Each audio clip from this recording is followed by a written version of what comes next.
என் பொண்ணோட இந்த சிரங்கை எப்படி கியூர் பண்ணேன்னு பார்க்கலாமா? நான் 3-4 ஹாஸ்பிட்டல்ஸ் போய் கடைசியா நான் சின்ன வயசுல இருந்து என் பாப்பாக்கு பாத்துக்கிட்டு இருக்க ஹாஸ்பிட்டல் போனேன். அது எங்க இருக்கு அப்படின்னு பார்த்தோம், நத்தம் கொட்டாம்பட்டியில இருக்கிற இஸ்மாயில்னு ஒரு டாக்டர். அவங்க வந்து குழந்தைங்களுக்கு செம்ம ஃபேமஸ்.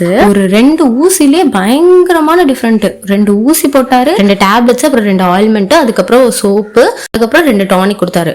அவ்வளவுதான். காலையிலயும் நைட்டும் நல்லா குளிக்க வச்சிடணும். நல்லா சுடுதண்ணி காய வச்சு நல்லா குளிக்க ஊத்திட்டு கிரீன் கலர்ல இருக்குல்ல அந்த மாய்ஸ்சரைசரை வந்து காலையில நல்லா அப்ளை பண்ணிடணும். அதுக்கப்புறம் 2 சிரப் கொடுத்துருக்காங்க. ஒரு சிரப்ல, அதாவது நைட்டுக்கு மட்டும் கொடுக்குற சிரப்ல வந்து இந்த 2 டேப்லெட்ஸையும் நல்லா நுணுக்கி போட்டுட்டு கொடுத்துடணும். மறுபடியும் நைட் அவங்க கொடுத்துருக்க சோப்ல வந்து நல்லா நைட்டு சுடுதண்ணி காய வச்சு குளிக்க வச்சுட்டு, அப்புறம் இந்த ஒயிட் கலர்ல இருக்குல்ல இந்த லோஷன், இந்த லோஷனை நைட்டு போட்டுட்டு, அதுக்கப்புறம் அதே மாதிரி 2 டானிக்கும் கொடுத்துட்டு, ஒரு டானிக்ல மட்டும் 2 மாத்திரையும் வந்து நல்லா நுணுக்கி போட்டு கொடுத்துட்டு தூங்க வச்சிடணும். இப்போ நான் போய் ஒரு 3 டேஸ், ஞாயிற்றுக்கிழமை போனேன், இன்னைக்கு வந்து வெள்ளிக்கிழமை ஆச்சு, ஒரு 5 டேஸ் ஆச்சு, நல்லா கியூர் ஆயிடுச்சு.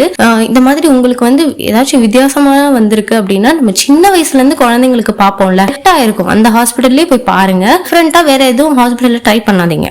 ஓகே, பாய். நெக்ஸ்ட் வீடியோல பார்க்கலாம்.